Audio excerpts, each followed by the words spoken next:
點解 Netflix 會知我想睇咩嘅？佢又知道我中意咩類型嘅衫㗎喎。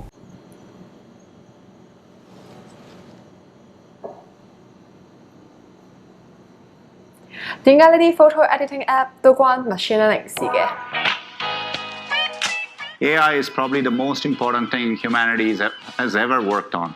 Now, I think of it as something more profound than electricity or fire. Google 嘅 CEO Sundar Pichai 講到 AI（Artificial Intelligence） 咁重要，你哋又知唔知其實 AI 係咩嚟呢？嗱，畫面見到呢3位呢，就係2018年圖靈獎嘅得主，佢哋呢對 AI 嘅貢獻絕對係毋庸置疑啊！嗱，我知你哋諗咩㗎？唔係個個都知道圖靈獎係乜嘢嚟㗎嘛，亦都唔係個個都知道佢哋做過啲乜，但係佢哋研究出嚟嘅嘢，你一定有聽過同用過。今時今日 AI 嘅應用其實已經好廣泛，就好似之前李嘉誠派錢，就係同 Google Cloud 嘅 Vision AI 合作，用電腦分析商業登記證、牌照等圖像入邊嘅文字，代替人手輸入，大幅節省時間啊！如果大家去到機場，應該都會留意到機場入閘位置多咗幾部自助入閘機，用人面識別嘅技術取代傳統保安檢查證件嘅步驟，目的都係希望省卻大家排隊嘅時間。嗱，呢個應用係好定壞就交俾大家自己去判斷啦。但係可以肯定嘅係 AI 喺圖像處理、文字處理等方面其實已經發展得好成熟，就好似 Deepfake 呢一類演算法咁樣，已經可以好像真咁樣將一個人嘅樣放喺另一個人身上，唔單止係相啊，甚至講緊嘢嘅影像一樣都做得到。唔信你又睇下。This is a dangerous time. Moving forward, we need to be more vigilant with what we trust from the internet.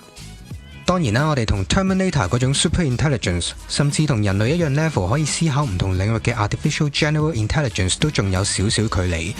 今日我哋講緊嘅 AI 都泛稱 Narrow AI， 因為每一個 AI program 都只係可以處理某一啲特定嘅 task。幾時先有電影世界入邊嗰種人工智能呢？就冇人知道啦。但係 AI 嘅發展速度，大家真係唔可以睇少啊！就算唔係直接從事 AI 工作嘅你，都應該開始去認識呢一個將會改變人類嘅技術。今次呢段片就簡單同大家講下 AI 入邊一個好 hit 嘅領域 Machine Learning 究竟係啲乜嘢，仲會同大家用一個例子去 walk through 砌一個 Machine Learning model 需要嘅7個步驟。Machine Learning 簡單啲嚟講咧，就係讓到機械咧係有人類嘅學習能力。其實咧呢個定義咧，仲喺1959年一位 AI 界嘅前人，佢叫做 Alfred Samuel。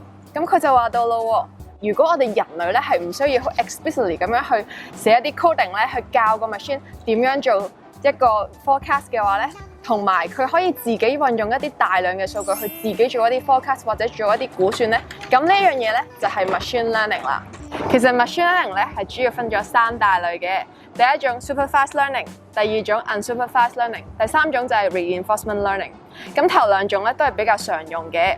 咁所以我就講解下乜嘢係 unsupervised learning 同埋 supervised learning 啦。佢哋嘅分別之處咧就係一個有非標籤性，一個就有標籤性。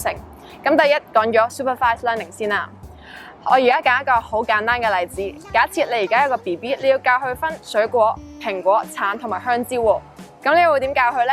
你係咪會話俾佢知蘋果咧係紅色嘅，係圓圓地形嘅；而香蕉咧就係長條形嘅，係黃色嘅；而橙咧就係橙色圓形嘅。咁你將呢啲嘢咧就話咗俾呢個 BB 知，咁就令到佢咧明白到蘋果、橙、香蕉唔同之處。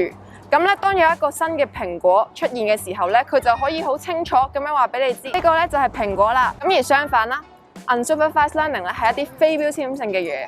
當你講咗一啲 features 俾個 BB 知之後咧，咁咧就去靠佢自己去摸索啦，從而講出翻邊一啲水果嘅類型咧係好相類嘅。咁呢一樣嘢咧係冇一個標準嘅答案嘅。喺 machine learning 嘅角度嚟講，可能你哋會有問到 supervised learning 究竟可以解決啲乜嘢類型嘅問題咧？其實咧主要有2大種嘅，第一種係 regression， 第二種就係 classification。regression 咧佢嘅 output 咧係一啲 numerical 嘅嘢，例如樓價啦、股票啦等等。而 classification 咧就係一啲標籤性嘅一啲 output， 例如佢顏色，佢係藍色啊定係黃色，個 email 係 spam 啊定係唔係 spam， 又或者佢有冇肺炎或者有肺炎等等，呢啲都係一啲 classification 嘅問題。其實要處理 supervised learning 咧，有好多 algorithm 咧係可以做嘅，例如有 KNN logistic regression、SVM、decision tree、random forest 同埋 XGBoost， 好多唔同 model 咧都可以用到嘅。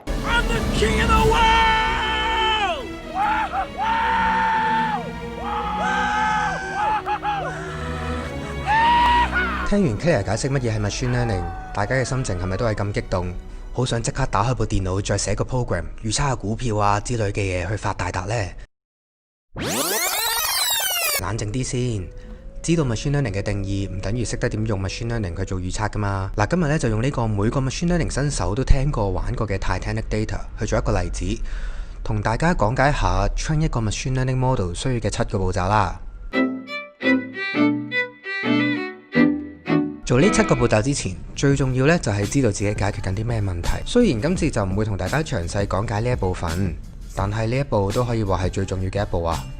解決一個問題好容易，但係揾一個啱嘅問題去解決先係最難。今次我哋就用 Titanic Data 去估計下船入邊邊一類人最大機會去生存啦。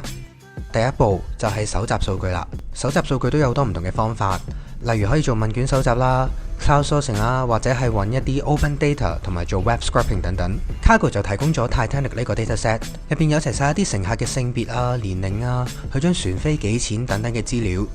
我哋會叫呢啲做 features。最重要係有我哋想估嘅嘢，就係每個乘客最後究竟係生定係死呢個資訊。呢個會係我哋嘅 target variable。喺今次嘅例子，我哋會憑住乘客嘅個人資料去估計最後邊個可以生存。有咗呢啲數據，就可以開始做 data preparation 呢個步驟啦。我哋會去檢查一下我哋頭先攞到嘅 dataset， 睇下大致上有冇咩問題，有冇 missing data 等等。呢一個亦都係一個好好嘅時間去做 exploratory data analysis（EDA）， 去了解一下我哋有嘅數據，之後就可以開始做一啲 feature engineer 嘅工作，令到數據嘅 pattern 更加明顯。根據我哋用嘅 model， 我哋可能會再做埋一啲 normalization 啊、scaling 等等嘅調整。喺 data preparation 呢一步嚟講，最重要一定係分開 training 同埋 testing dataset。testing data 可以幫我哋去評估我哋個 model 有幾準。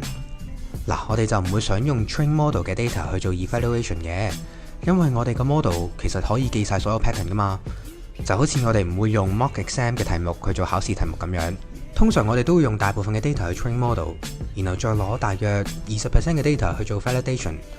視乎我哋用啲咩 algorithm 啦。Validation data 可以幫我哋去調整 model 入邊嘅參數，剩翻落嚟嘅 testing data 就可以話俾我哋知 model 嘅準確性啦。當然啦，去分 training、validation 同埋 testing data 最緊要就係隨機去分。第3步就係揀一個合適嘅 model 啦。呢一個好視乎你有啲咩 data， 要解決咩問題等等，要考慮嘅嘢都幾多。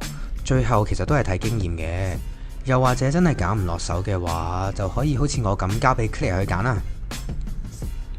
咁其實 supervised learning model 咧都有好多種噶喎，咁比較容易入門咧就係 logistic regression， 所以我哋今次咧就會用 logistic regression 去做 prediction， 做一個例子。第4步就真係 train 個 model 啦，講到口水都有啲乾啊，都係留俾 Claire 去講啦。歡迎大家收睇瞬間看 AI， 今日咧嘅主題就係 logistic regression， 佢係嚟解決一啲 classification problem 嘅其中一種方法。其實咧，早喺1944年，一位好出名嘅數學家，佢叫做 Joseph Blackson， 去諗出嚟嘅。咁喺了解 logistic regression 之前咧，等我哋又睇下咩係 linear regression 啦。Simple linear regression 咧係解決一啲 numerical problem 嘅其中一種方法。我舉一個例子啦。假設我哋而家咧要估一個人佢嘅 muscle mass 有幾大喎，而 muscle mass 我要 predict 嘅呢樣嘢咧就叫做 y。咁有咩 independent variable x 咧？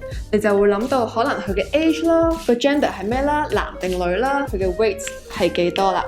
咁呢啲咧就係 x independent variable。咁點樣喺張圖入邊可以表達到呢一類型嘅關係咧？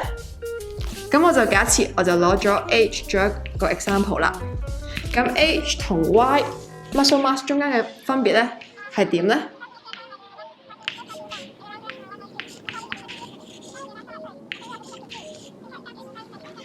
咁咧，當我哋收集咗好大量嘅數據嘅時候咧，我哋就可以 plot 出一啲點。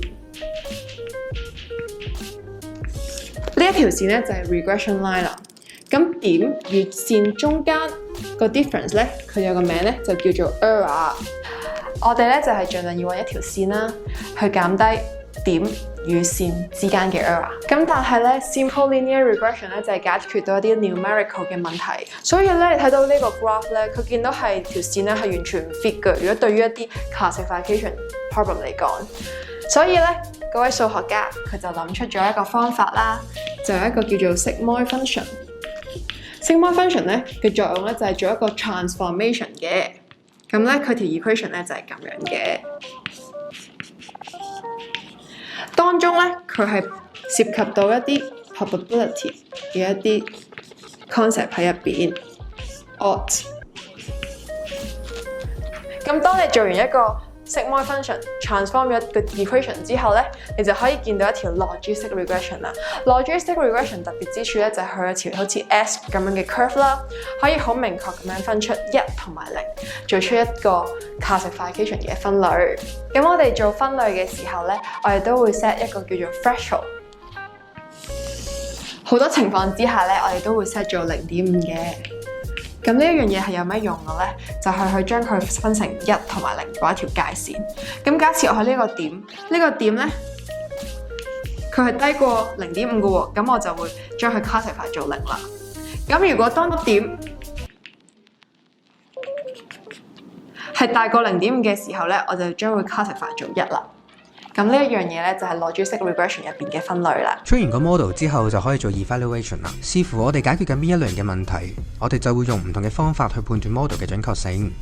就以今次我哋做 classification 為例，最常見嘅可以用 precision、recall 等等嘅 metric。第6步就係 parameter tuning。呢一度我哋會調整一啲 model 喺 data 入邊學唔到，但係又會影響準確性嘅 parameter。呢種 parameter 又叫 hyperparameter。我哋每一次調整完呢啲參數，就會重新 train 嗰個 model， 再睇下準確性咁樣，不斷重複，直至我哋滿意為止。當我哋睇過 testing data 都覺得滿意嘅時候，我哋就真係可以用呢個 model 去做預測啦。舉個例，呢一個女人又有錢又成熟，又要坐頭等咁樣。如果我哋將呢啲資料放入 train 好咗嘅 model， 就可以估計到佢有大約70% 嘅機會生存。我哋睇下係咪真係咁？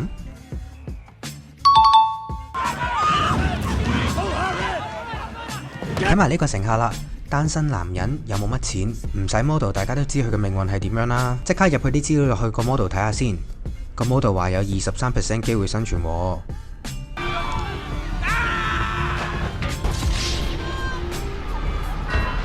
果然最後都係難逃命運啊！大家睇完呢7個 step， 係咪對 machine learning 了解多咗呢？不過 machine learning 博大精深，仲有好多細節可以探索。如果你哋有咩有興趣嘅，歡迎主動留言 inbox 話俾我哋聽啦。